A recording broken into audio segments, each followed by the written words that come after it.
Hey, what's up, guys? Tukey here, back again with another episode of A Nation United, Russian edition. This time out, we are ready to begin a new season.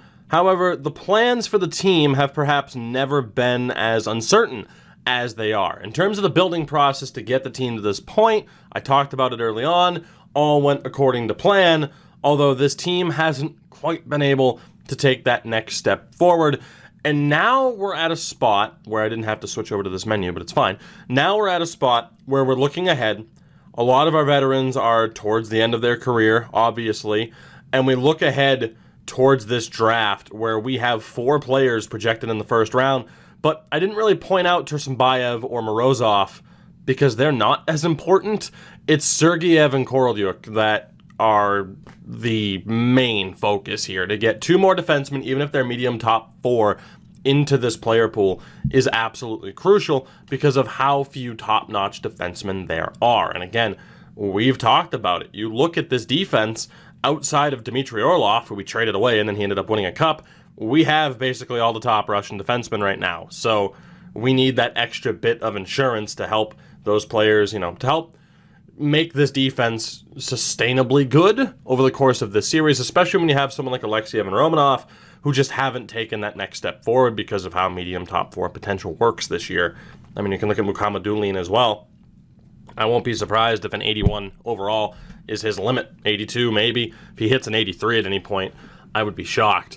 But you look at this team, you look at this offense, and right now, I mean, the discussions there over potentially trading Trenin.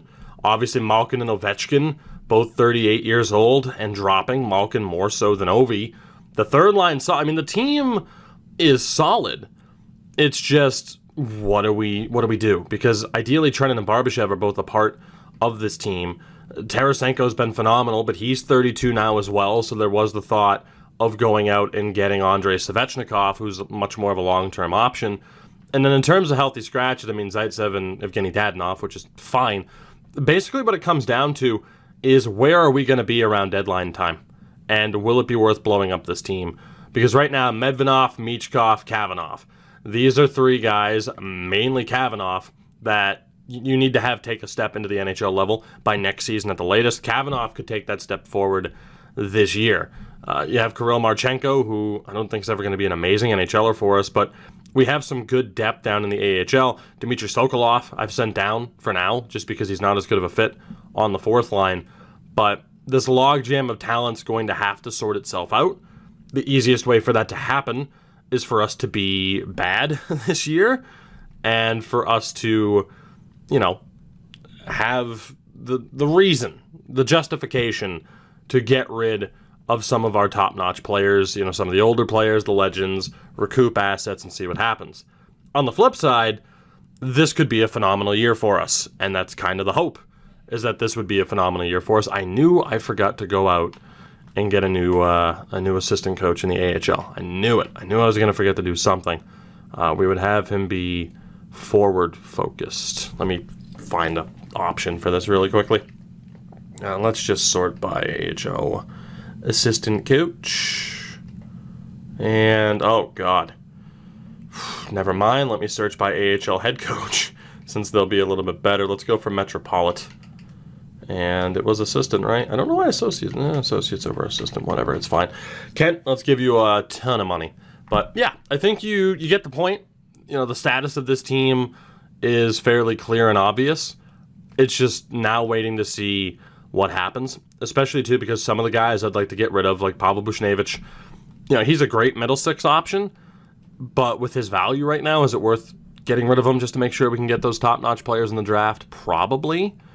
We'll have to wait and see how this goes down, how this all plays out, and take it from there. As Metropolit accepts, and we are good to go with the season sim. Again, we only have 11 amateur scouts, but they're all scouting Russia. I don't really feel the need to have 20 options. We should be good enough. We should be good to go.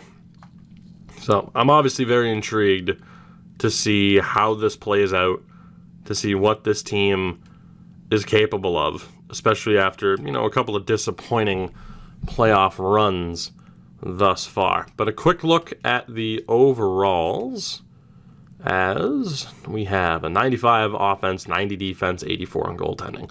And of course, that's because our backup goalie is, a little bit lower of an overall, but still technically listed as a backup. Of course, this is Askarov's team. At this point, we were not able to keep Igor Shesterkin on this team, which is fine. I mean, we would have had to pay him a ton of money to do so anyway. And as it is, one of our younger players took that step up to backup caliber. So it made all the sense in the world as we score, not bad, 11 goals in 2 games. And then, Jesus Christ, this offense is firing on all cylinders out of the gates.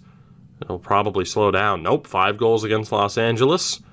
And there we go, only 1 goal against Chicago. That is insane. 5 goals there and then 5 goals against. Now, let's sim this final game. I want to see how many goals we're averaging per game at the end of the opening month, although Carolina could ruin this a little bit, and they do. So down to 6-3 after a 4-0 start. But this offense is looking pretty damn good so far. It's actually Alex Radulov who was leading this team in points. Goals for per game right now is at a 4-1-1. New Jersey's actually ahead of us. That is insane. Obviously, it's just the first couple of games of the season, but I felt like we were off to a simply absurd start through the opening month. So right now, obviously still way too early to tell as far as like, hey, who could we get rid of? Is it worth getting rid of anybody? What is this team going to look like? So we'll continue onward as Yegor Rykov gets injured. It's only for a couple of days, though. And Pavel Bushnevich is out until January. Oh, boy. Well, Evgeny Dadonov gets to replace him, but that is very unfortunate to lose Bushnevich, although it makes the decision of like, oh, are we going to trade him much easier, because by the time I'm allowed to trade him, he will certainly be easier. He'll certainly be past the point where I could get in trouble for trading him too early. But right now, the team's slipping a little bit. Jesus Christ, Rykov was back to 100%. He's hurt again. So we crush Detroit, we crush St. Louis, beat Vancouver, and lose to Boston. Alex Alexiev was never actually out long term. You know what, I want to check here really quickly. Malkin, doing well. Ovi, doing well. Okay. Stepping up a little bit. They're doing pretty well next to Cap. Oh, God. Ooh, that top line. Defensively, yikes. That is not good. That is not good. How's Barb doing? Really well defensively, hasn't done much offensively. Wow, I did not expect our top line to be the biggest issue defensively. Trennan's also taken a lot of penalties thus far this season. Again, there was the discussion over whether or not he's the right guy to get rid of. He can't be a top line center right now. So we're just going to make that change. I could change player types, but for now we're fine. I think Yakov Trennan's time here might be done. Like he's a detriment right now in terms of the penalties taken.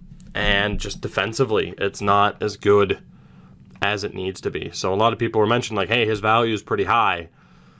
I think we might have to make the most of it, as surprising as that is. I thought he would be a long-term member of this team alongside someone like Barbashev. Of course, you look at someone like Nikolai Goldobin, a good shot of him being a long-term member of the team. Although since we've made those changes, we've won 4 in a row before losing to Philadelphia, who are atop the division and probably represent our biggest competition.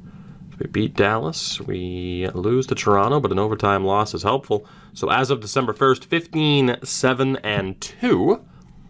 It's not that bad. Ovi leading the team in points. Let's take a look at some stats here, aside from just the top line, or really the top 6. So Kravtsov, up to 27 points. The plus-minus is looking better. Barbashev, looking okay. I mean, the fact is we don't have that true number 1 center. We just don't. It could still be Malkin. Tarasenko, it's getting a little bit better. Kaprizov, Malkin, and Ovi. Ovi's having a good bounce back at 39 years old. And for the record, in terms of total goals, he has 884. Because that production slowed down just a little bit. Third line, Dadonov, 9 points in 13 games. Very happy with that. Defensively, though, it's slipped, and I feel like that's because of Trenin, although he hasn't taken any penalties lately. Radulov still doing well. That fourth line... Whew. Okay. All right. That fourth line just isn't gelling. We'll give it a little bit more time, but there are some concerns with this team. Mainly that top pairing isn't exactly killing it either, and that third pairing is doing incredibly well. It makes me wonder, what's the goaltending look like? Ooh, Galiev hasn't done well. Askarov's been solid. We're not going to overreact just yet, aside from making the Barbashev-Trenin switch, but I feel like that's not an overreaction because of Trenin's tendency to end up in the box. So we'll see what happens here as we head into the new year and continue to keep a close eye on the situation and see what changes, if any, are worth making. Because obviously, at the end of the day, man, the Glasgow team's just falling apart here. At the end of the day, the goal is to win the Cup. So even though this upcoming draft looks great, if we have a chance to win the Cup this year, we're going for it. But let's take a look here at the updated info. So Korolyuk, he's not going to be amazing. He's going to be medium 4, 3 years out. That kind of sucks. Sergeyev also isn't going to be amazing. That sucks. Morozov is going to be very good. So not that we needed the forward help, but it's going to help. So full disclosure, I don't entirely remember what I was talking about before the dog started to bark because there was someone at the door. I do remember discussing that Morozov was going to be sweet. Tursunbayev, not so much. Those two defensemen were going to be kind of meh. I think I remember now. Aside from that, I don't remember what we were discussing, aside from, of course, the obvious, what this team is going to be and everything. So let's keep marching on. We won't check any of the stats here. We'll see what we look like at the beginning of January. Although, again, actually, Rykov wasn't even hurt. Who was Valiev in for?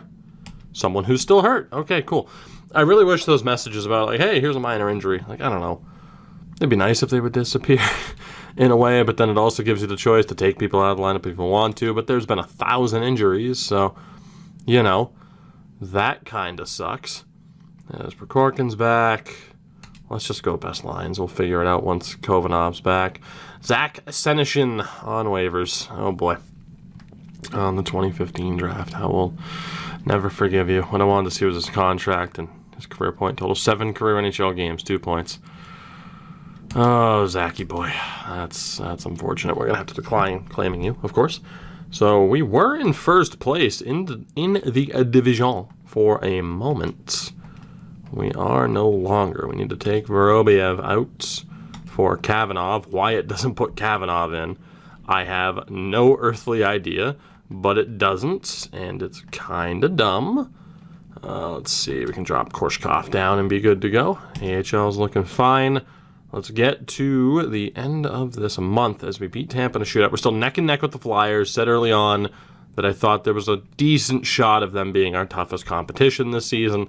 So far, that has proven to be the case. As Renat Valiev will take a seat for Dmitry Samorukov. And we have, 2 games left? Yeah, Los Angeles and Chicago. We beat LA. Can we beat Chicago? No, we can't. But we do get the pity point. So we are 2 points clear of the Flyers as of January 1st, which is pretty nice. Ovi leading this team in points, just over a point a game, 19 and 19. Decent split for him. Let's see how else this team breaks down. So Kravtsov, 38 points in 37 games. Tremendous. 11 goals. Barbashev, I mean, again, plus-minus wise, he's looking great. 21 pens as opposed to Trenin, who had 24 by 19 games into the season. His point total isn't phenomenal. Again, ideally, he's not a top-line center. Tarasenko on 30 points. Might be lending a bit more credence to the idea of trading him this season. Kaprizov's doing very well. Malkin's still doing very well. Ovi's still doing really well. Dadonov hasn't been amazing, but he's been pretty solid. Trenin, I mean, still, not bad. Ideally, not our top-line guy. Radulov's been great. And Guryanov's been okay. Kamenev's been okay. Yes, I mean, that fourth line isn't getting much in terms of production. Defensively, Provorov-Sergachev pairing has still just been okay. Alexiev's been fine, Romanov a bit meh, and that third pairing's still been pretty good. Goaltending-wise, Askarov has been solid.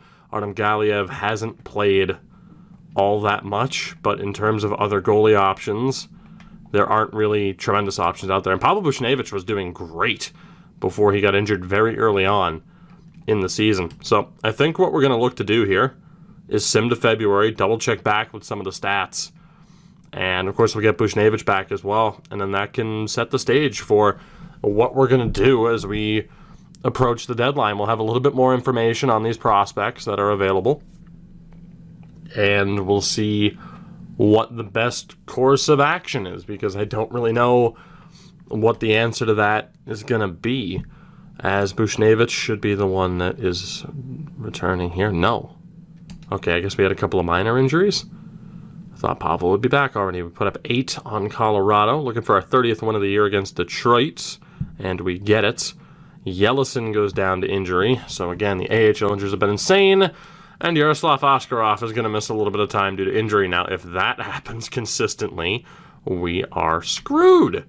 So we have to hope that that's not the case. Daniil Tarasov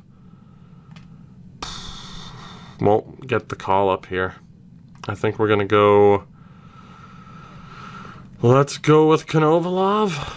Let's go with Konovalov and see what happens there. So, yeah, here's the one issue right now. If Askarov goes down to injury, that's a big yikes, as the kids like to call it nowadays.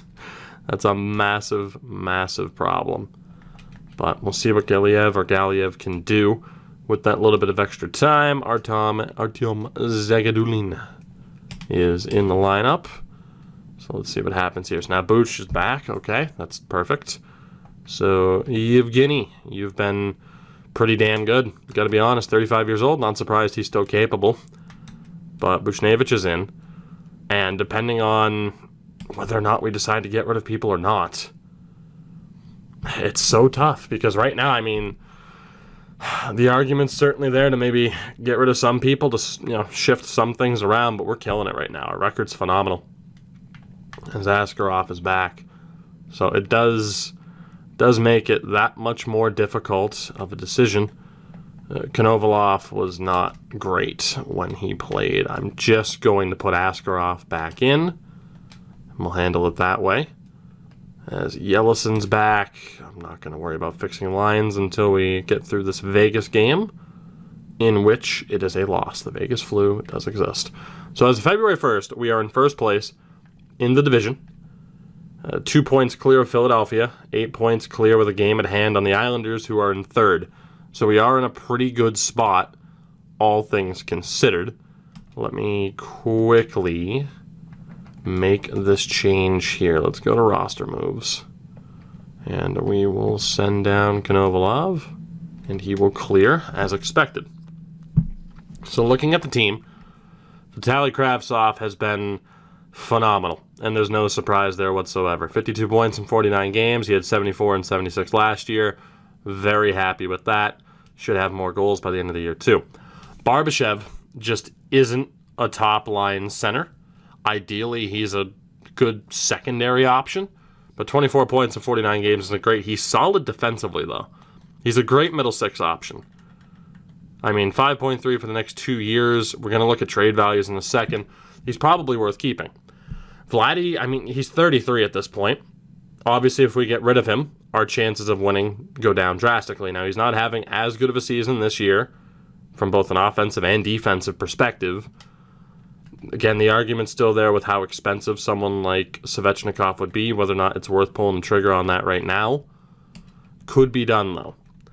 Kaprizov, I guess it is. I mean, again, he's been tremendous. No real surprise that he and Kravtsov are leading the way. That was kind of the intention. Has another year left after this. Gino, 55 points in 49 games, our leading scorer. Again, he's been phenomenal, and his value is going to be down, so there's no doubt it's worth keeping him. He should probably be our top-line center right now. Probably should be. And then Ovi is also still doing phenomenal at 39 years old. So, again, lower trade value for him. Is it worth pairing him with someone else to get a deal done? I don't know. It's probably worth keeping him if we want to go for it, obviously. I mean, I think the one thing, depending on Trennan's point totals, again, Barbashev on 24. I mean, I think ideally in terms of the center matchup, it's this. I think that's, the way to do it. The problem is the penalties taken by Trenin. I mean, you could argue, Kravtsov, Malkin, Ovechkin, Kaprizov, Trenin, Tarasenko. Buchnevich has 15 points in 15 games. He's been tremendously good. Radulov has been phenomenal this season. And then that fourth line, the Chushkin, 11 points, -4. Meh. 15 points and a -10 for Kamenev. That fourth line just hasn't clicked. It just hasn't clicked. And we're not going to see much value there. But it's like we might as well, if there is any value, get rid of these four because these three, because I don't think, it doesn't really matter who plays on the fourth line because our coach style is to roll three lines. But I don't think any of these guys are really going to break out into the top 9. Even if we get rid and lose Malkin, Ovechkin, Tarasenko, and Radulov at the end of this year, the third line next year is more than likely some combination involving Medvedev, Michkov, Kavanagh, Marchenko, even Altai Barmakian. So, not really sure what to do there. Provorov and Sergachev have turned it around, though. Very good. Second pairing, still doing okay. And that third pairing's been phenomenal. Goaltending-wise, Askarov's been solid. Galiev improved. So I don't think we have to worry about backup goaltending. So now it's just officially making that decision of what way we're going. And we'll take a look again at values in a second, but for now, the best thing to do is to look at the draft class and see what the situation is. So 2 medium top 4s. Morozov is going to be phenomenal. I mean, no doubt about it. He's going to be phenomenal. He's going to be very easy to acquire as well. He's also a grinder. So that's a bit weird. Actually, he is in the middle rounds. He moved up quite a bit. Or at least is continuing to move up. So with Korolyuk and Sergeyev, they're both going to be good options for us, but they're not going to be great out of the gates. So in terms of that desperation to need 3, maybe 4 first-round picks, it's not quite what it was. So that certainly changes the strategy as well in terms of are we going all in this year. And to look at the values of what we have, we'll start off with the draft picks. Vancouver's first is looking pretty good at this point. Goalie-wise, obviously we only have one goalie of value. Askarov went to medium franchise this year. He's phenomenal. Defensively, I mean, Mukhamadulian, Romanov, Alexiev, they're all worth keeping for now. You could argue, actually Zadorov's been fine. We could look to flip Zaitsev again, because Dmitry Kolikov's a good enough secondary option. We could flip Zaitsev for a third. We might as well. Or we just keep him for depth, just in case. And then forward-wise, I mean, again, we know it would take Tarasenko. And again, he hasn't been horrible this year. But we could take a look at Svechnikov. Or, that's right, I mean, we still have Vorobyev, too. I think a Vorobyev-Trenin pairing would do it. I think we keep, I think we keep Tarasenko, but take advantage of Trenin's value. Because I don't know if he's who we want as our second line guy. I mean, he does have 36 points in 49 games. I'm just worried about the penalty minutes. So that, I think, out of everything, that's the decision to make. Because now we have Buchnevich as well, who's only a year older, but he's been great. I mean, he can't take faceoffs like he should be able to. But how much does that even matter anyway? I'm not sure. So having Pavel Buchnevich as our second-line center might not be the worst way to go. Barbashev on the third, at least until guys like Kavanagh are ready. But if we were to use Trenin and Vorobyev, maybe, of course, having to use a first-round pick or a couple of other minor prospects as well to get it done, with that Vancouver pick having extra value, I think we could get Svechnikov, which would be gigantic. BAC, Ovi and Malkin, their value's down. Radulov's value's down. If we were to get rid of Gurionov, Sokolov, Kamenev, similar to Zaitsev, we're pulling in like a third rounder at best, which still wouldn't be the worst thing in the world. But let's quickly take a look at Svechnikov. Because, yeah, in terms of value, it would be Tarasenko, or it would be Trenin paired with Vorobyev. And at this point, I like Trenin, but is he the guy? I just don't know. Taking a look. Yeah, Andre's done well. Andre's done real well. 47 points in 48 games. I think that's the big decision, is whether or not we go for it. He's apparently not a perfect fit for our top 6, but I think if we were to go for this, we'd be able to make it work. I can't envision this not working if we were to use Vorobyev. They want Trenin as well, which is a huge boost to the trade. We could get that done for sure. And of course, we can afford Svechnikov. I don't think retaining, trying to get Carolina to retain Cap would be a very good idea in this instance. Just because of the value we're already going to have to spend. Would that go through on its own? No, but the value can get it done. We could get that deal done. So I'm going to leave it up to you guys. We're going to leave it there. Let me know what you think. Do we move on from Trenin, take advantage of that value, bring in Andrei Svechnikov, or do we just leave it? And if we just leave it, what line combos do you think are the best way to go? Because right now, I'm kind of thinking it's this. You could argue swapping over your Tarasenko, but we're looking good. We have a good team. It's just how much, how risky do we play it? How much do we think about the future? That's the question. That'll do it for this one, though. I thank you guys very much for watching. Looking forward to what you have to say in the comments as far as what you think we should do next. Drop a like on the video if you enjoyed this series. If you enjoy the videos on this channel, it would be greatly appreciated. Check out everything in the description. And, of course, check out things on Patreon. Yesterday's Florida episode, I said there should be a Patreon exclusive episode up today alongside this video. I might have lied because I'm a terrible person. But if it's not up for Thursday, it'll be up on Friday. And we'll do 2 days in a row. We'll have one up on Friday and Saturday to make it up for you. I love you all. I will see you next time. Goodbye.